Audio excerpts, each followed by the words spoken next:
aftermath of a night of terror and calamity in Miami. Miami has known storms and hurricanes before, but this was a rare tornado, smashing in with a force that tore the roofs off houses, overturned cars, uprooted trees, and hurled telephone poles through the air like monstrous arrows.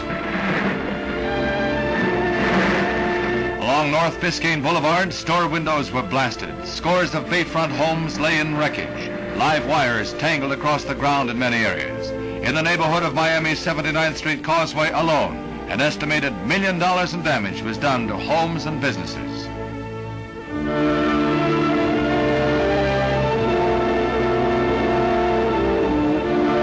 The storm struck just about bedtime. Screened by torrential rains, it roared in sounding like a squadron of jets. In just a few brief minutes, the tornado gouged a costly scar across the face of the city. Fortunately, no deaths were reported by emergency disaster teams, but at least 100 were injured, many of them seriously hurt.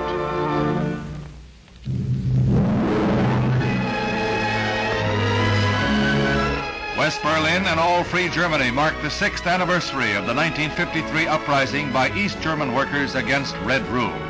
West Berlin, overshadowed today by a new communist threat, honors the scores who died under Soviet guns.